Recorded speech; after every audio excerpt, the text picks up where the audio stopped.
Okay, students, our next topic is emergency provisions under Indian Constitution. Article 352 to 360 of Indian Constitution deals with emergency provisions.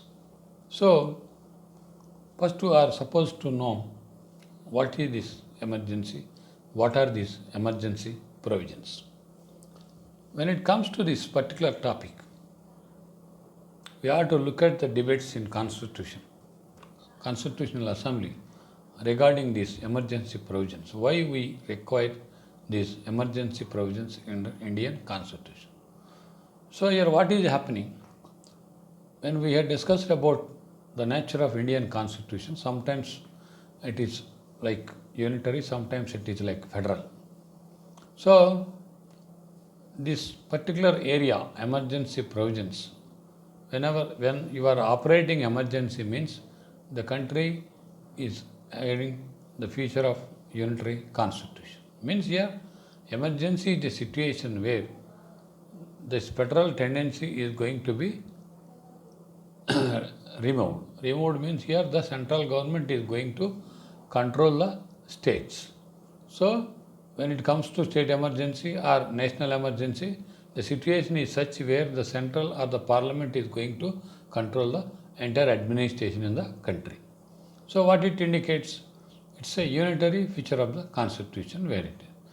Though it is temporary, but during the time of emergency, we have this problem. So what is this emergency? Why we need emergency means there are situations where they need this type of emergency. If something happens in any part of the country, so center has to take steps to control that situation. Especially when the time of framing constitution in 1948, two things have shown its importance. The incident that took place at that time in India shown their importance on invoking these emergency provisions. Those are at the time of this framing constitution in 1948, we have internal disturbances in northeastern states and we have movements in Telangana, movements and communist movements. So these are also have shown importance while framing the constitution. They have discussed these also. So whenever a situation arises like this, the central government has to control the states. Sometimes central has to extend their support to the state. So if at all any problem like this happens, the center has to control that problem. At that time, it is the responsibility of the center, to protect the integrity of the state and security of the state also. So in that sense, what is happening? We have divided states, we have states. At the same time, we have empowered the states to enable their powers. But at the same time, it is in normal situations.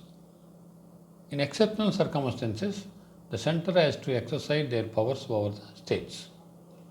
So, if you look at the unification of India, if you look at the geographical diversity, cultural diversity, this is the reason why it is very difficult to protect this unity of India. At that time, what they thought is, we are going to run a nation which is having so much of diversity in the world, because you will not find this much of diversity anywhere in the world. It means most languages, cultures, food habits. If you look at India, for every 100 kilometers, if you walk for every 100 kilometers, you will find a new culture, you will find a new language, you will find a new food culture. If you walk for 100 kilometers, this is the diversity we have. You will not find this much of diversity anywhere in the world. That is why it is called as subcontinent. A country like India, which is having the features of subcontinent. It is how to control and how to maintain this, how to regulate this kind of diversity. For that reason, the constitutional framers thought to have a situation, unexpected situation, or sometimes to control the nation and the states. So that is the reason why they have incorporated these emergency provisions in Indian Constitution. It does not mean these provisions are against the federal features of the Constitution. No, because we are protecting federalism to the extent possible. At the same time, it is the duty of the nation to protect this federal diversity also if something happens. So, if you don't have this kind of protection, unity or provisions, what will happen? The country will be divided into parts in the name of language and culture. So, this much of diversity has to be protected. For that, we have the provisions like Indian Constitution 352, 360. At the same time, these provisions are not taking away the powers of the states or units. So, you have constitutional protection to all these provisions. The state, the center cannot exercise its power as a dictator, because after the 1975 emergency, we have some bad experiences. So because of that bad experiences, we thought that emergency is a situation where the state is going to control the entire nation with force.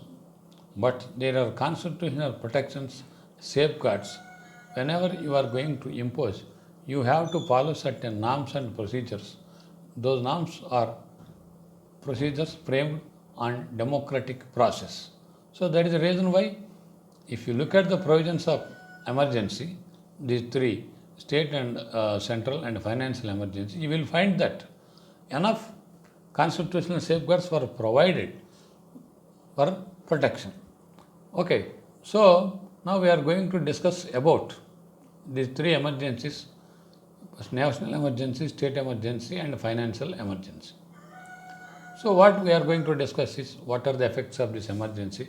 Once the emergency is imposed, what will happen? What is the change we are going to expect? Because we have last emergency in 1975. So after that we don't have any emergency. If at all any emergency, for example, now we are witnessing like emergency situation when certain lockdown is imposed in country, government forcibly impose this lockdown in the interest of nation. Otherwise, what will happen if we don't have that emergency situation? It is very difficult to find, very difficult to control the situation in India. So for that reason, what happened? Central government have taken decision to impose this lockdown. After that, what happened? After this lockdown, after unlock, what is happening? The states were allowed to impose lockdown themselves. So here what happened in the first stage, central government has imposed. Second stage, they have left it to the state based on the cases reporting. This is best example, though it is not found in the constitution, but it is like emergency situation where the central government has taken steps to eradicate this particular problem. So, in that sense, we have constitutional safeguards to emergency provisions. So now what we are going to discuss is what are the provisions, the way how Constitution protects and safeguards the interests of the people and the state governments during emergency. So the first one is national emergency. National emergency under Article 352. So what is there in 352? If you look at the provision, Article 352 provides if the President is satisfied that a grave emergency exists whereby the security of India or any part of India is threatened either by war or external aggression or armed rebellion. Okay, he may make proclamation of emergency in respect of the whole of India or any part of India as may be specified in proclamation. The proclamation of emergency under clause 1 may be varied or revoked by President under subsequent proclamation. Kindly go through this particular provision 352. You will find what is there, what is meant by national emergency. The first, President is satisfied grave emergency exists whereby the security of India or any part of India threatened. First thing. President is satisfied. So here the President satisfied means satisfaction. President is not. It is not his personal satisfaction, as I told you when we have discussed about executive. It is the satisfaction of Council of Ministers. Okay. So security of India is threatened. Threatened under what grounds? What are the grounds? Either by war or external aggression or armed rebellion. These three are three grounds for imposing emergency. Must remember. The examiner asks this question, you have to answer like this: war, external aggression, and armed rebellion. So before 44th Amendment, there is another provision called internal disturbance that is removed in 44th Amendment. So why that is removed? Armed internal disturbance, because internal disturbance may place any small part of the state. So if that is the case, it's an easy ground to central government to impose emergency. That is what happened in 1925. The people rebelled against Mrs. Gandhi under Jayaprakash Narayan. She imposed emergency in the internal disturbance. So under 44th Amendment, what happened? That particular provision is removed from the Constitution. Only now war, external aggression, and armed rebellion. These three are grounds to impose emergency. Okay. Next, clause 1, what happened? Under clause 2, what it is saying?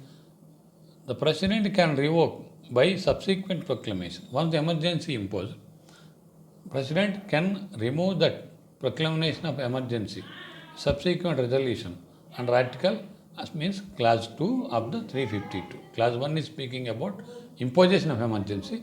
Clause 2 is speaking about revoking emergency. So now you have to look at this.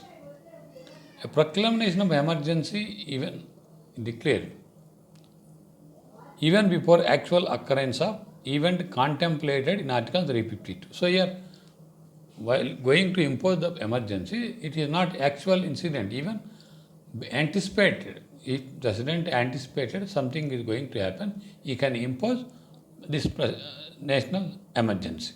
Okay. So here, actual occurrence is not essential, even based on anticipation. Okay. The next one is, if an imminent danger or war or external aggression or armed rebellion is enough for proclamation of emergency. The three grounds. If there is imminent threat also, you can impose emergency. Okay. So here what we have to remember is the way how it is going. These are the grounds. The way how they are going to impose the proclamation of emergency. So if you look at this proclamation emergency under this clause 1, article 352. So here the President shall not issue under proclamation of emergency unless there is a decision of the Union Cabinet. Means Union Cabinet consisting of Council of Ministers under article 75. Such proclamation may be issued as been communicated to him in writing. So here what is happening? Satisfaction of the President, first point. President satisfaction, as I told you, it is the satisfaction of Council of Ministers. Even that shall be communicated to the President in writing. Unless there is communication with in writing, you cannot impose proclamation. This is because of effect of emergency in 1975. They have not followed these guidelines. Okay. Simply on the advice of Prime Minister, Mrs. Gandhi, President imposed emergency. With that effect, this particular provision is added. And what it says? Communication of advice of Council of Ministers to the President in writing. Simply, if Prime Minister asks the President to impose the emergency based on proclamation, unless it is communicated to the President in writing, he has no right to impose emergency. This, okay. So here, the occurrence of or the concurrence of Cabinet and not merely on the advice of Council of Ministers. Prime Minister. So here the President has to impose on the advice of Council of Ministers, not merely on the advice of Prime Minister. So there must be a collective decision on the part of Council of Ministers. Just have to be communicated. Then only emergencies are supposed to impose. Next, what is the next step? Once the emergency is imposed, what is the next step?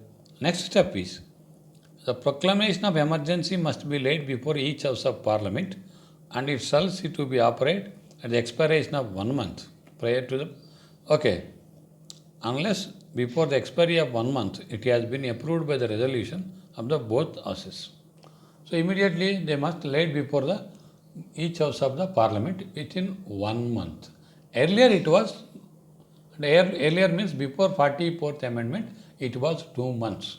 Now, within 1 month, you must lay it before the Parliament. First, Rajya Sabha or Lok Sabha. If the Lok Sabha has dissolved, what has been, you have to get the approval of Rajya Sabha, and immediately after the commencement of next Lok Sabha, within 1 month, means in fresh Lok Sabha, within 1 month, you have to get the approval of the Lok Sabha also. Okay. So it's a protection to prevent misuse of emergency provision. What it is saying, within 1 month. It's only a simply decision of the cabinet is not enough. Even it is in writing, again you have to get the approval of the Parliament. Within 1 month, another thing is what happened after 44th Amendment, you must get 2/3 majority. Without 2/3, even now if Modi want to impose emergency, what is required? 2/3 majority. That is the reason why we won't find emergency in the last 50 years, because no party is having 2/3 majority. At that time, Mr. Gandhi is having 2/3. So here what is happening? 2/3 majority is required. 2/3 majority is very difficult. So it is what happening. This particular amendment is protecting the democratic foundations, because the leader who is in the power should not misuse the emergency provision for his political purpose. Okay, so this is one ground. So what is the next? As I told you, approval of the Parliament within 1 month and 2/3 majority according to clause 4.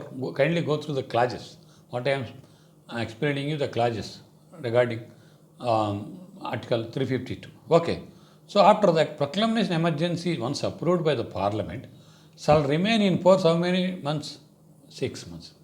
Shall remain in force in 6 months. Once the emergency is imposed, you cannot extend as you like. Okay. The next point is the second resolution approving under clause 4, unless revoked by earlier, for further continuance of emergency behind the period of 6 months, approved by the Parliament would be required every 6 months. Even if you want to extend more than 6 months, again you need to have the approval of the Parliament to extend the period of emergency. You got my point? Earlier it was 1 year, now it is 6 months. Got my point? Earlier means before 44th Amendment, because 44th Amendment passed during, brought so many changes in the provisions of emergency. Okay. So, because it is misused. The next one is the power conferred on the President by this article shall include the power to issue different proclamations on different grounds. So, it is going to impose emergency in different grounds, as I told you. So, if at all, if you want to take any other further step, again, it has to be done by President proclamation, a separate order. That we will discuss when it comes to later part. Okay. So, this is what we have to understand. Now, what do we understand? What is emergency? What are the grounds of emergency? Under what grounds emergency is imposed? How to impose emergency? When it comes to imposing emergency, what is required? Cabinet resolution. Cabinet resolution to be sent to President in writing. Simply on the advice of Prime Minister, the President cannot impose emergency. So it must be in writing. This is with impact of 1975 emergency. Okay. So must be in communicate, and what it has to be approved by the Parliament within 1 month. If Lok Sabha is resolved, already Rajya Sabha is a permanent house. If at all Lok Sabha is not, it is dissolved, you have to get the approval of the Lok Sabha within the next meeting, 6 months, 1 month after the first election. Okay. So, and what is the majority? 2/3 majority. 2/3 majority required to pass resolution to impose emergency. So, this particular area, what we are mentioning, what we are discussing, indicates that it is not easy to impose emergency by Prime Minister simply because he is a Prime Minister. Here what we have been following, democratic process, democratic provisions. What are those? Parliament's approval. The next one is what? 2/3 majority is very essential. And you cannot extend your emergency more than 6 months. Okay. So earlier it was 1 year. So this 44th Amendment curtailed this power. So what it is indicating? The provisions of emergency,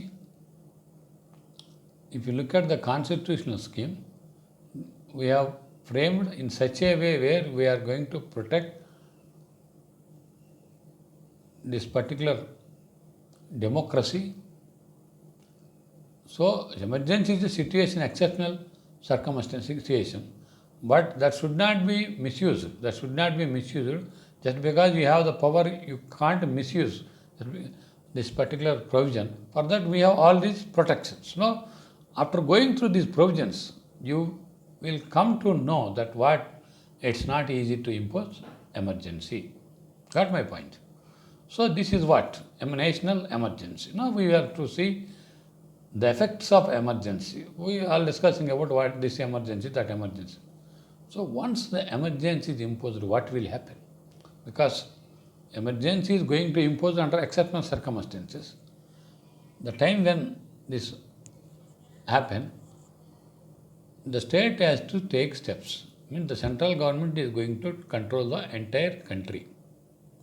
What about the status of local units like states? This is what we have to see. So, in this manner, we are going to discuss about the effects of emergency. We have to going to discuss about effects of emergency. So, grounds we have discussed. What are the grounds? Internal disturbance is removed under clause 1. The words normal disturbance is vague and gave wide discretion. So, when it comes to grounds, internal disturbance is removed because it is giving wide discretion to the central government to impose emergency. Something happened in some states, Tamil Nadu, something happened. So, you can take it as a ground to impose national emergency. This is the advantage to the central government. So, that is the reason why it is removed. Because in a country like India, we have so many areas, there may be disturbance in every part of the country, small disturbances. Okay. So, the central government cannot take the advantage to impose emergency on that ground. That is the reason why this particular ground is removed, because central government may take advantage of this particular provision. Already they have, they took advantage of this provision in 1975, and there is a movement against Mrs. Gandhi, a rebellion movement against, not rebellion, the democratic movement against Mrs. Gandhi by Jayaprakash Narayan.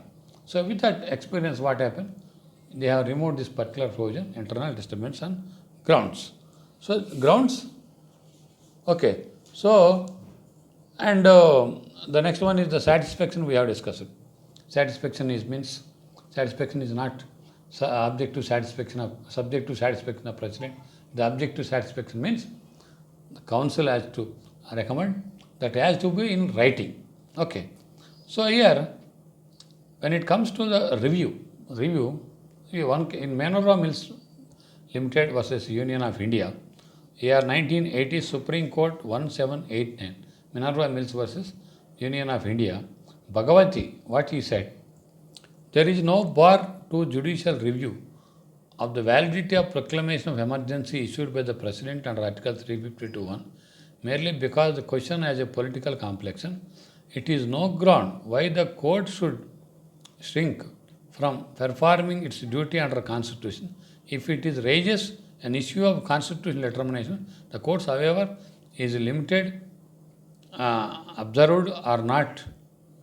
The court can go into the question of correctness of adequacy of the facts and circumstances in which the satisfaction of the government is based. The satisfaction of the president is a condition precedent, and if it can be shown that there is no satisfaction of the president at all, the exercise of the power would be constitutionally invalid, where at all the satisfaction is absurd or preserved or malified or based by wholly extraneous or irrelevant grounds, it would be no satisfaction and it would be liable to be challenged before court of law. What is Bhagavati said? President satisfaction, whether the president's satisfaction is subject to judicial review also. Whether judiciary has power to review that. But what says? Yes, if it's malified intention, if that is imposed on extraneous grounds, that can be reviewed by court. That can be reviewed by the court. That is what, the statement, the reading from which you have to understood, if it's malified intention or extraneous reasons, the satisfaction is not objective satisfaction, means if it is a subjective satisfaction, means here if the satisfaction is objective satisfaction, okay, it's subjective satisfaction. Means what? If the grounds are not proper, extraneous grounds, the court can look into that, what in Munro Bill's case. So this is what. And what are the then how to, while framing constitution, what Ambedkar said, because they have raised the question, if you are giving power to central government in the name of emergency, is it not against the federal feature of the constitution? Is it not going to take away the power of the states? Then what Ambedkar said regarding this emergency provisions, what the possibility that the emergency power might be abused furnishes no grounds for denial of emergency powers to execute. Just because they may misuse, on that ground you cannot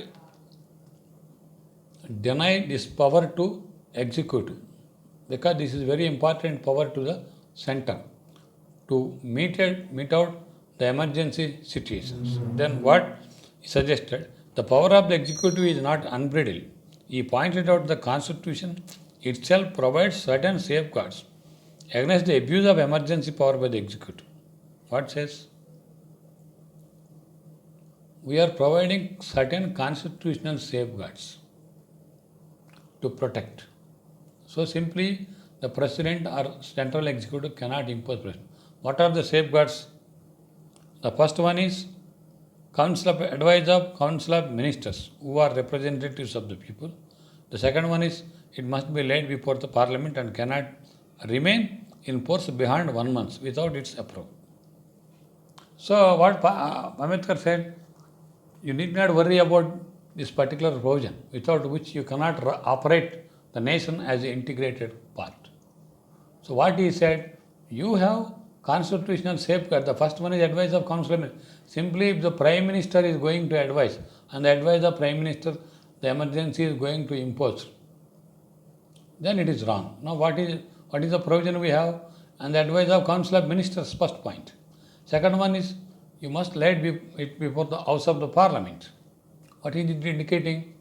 You cannot extend the time simply. You cannot extend the time of emergency simply. Again, it has to got the approval of Parliament. And what he said, this is happening with the approval of the Parliament and Council of Ministers, who are indirectly representatives of the people. So emergency is going to impose means what? Simply they are not going to impose. Who is going to impose emergency? Council of Ministers. And again it is going to approved by Parliament. It means what? It is the will of the people. It is the will of the people. So these two safeguards are there. So don't get panic over this particular emergency provision. If you don't have this provision, what will happen? It's very difficult to run the administration, entire country.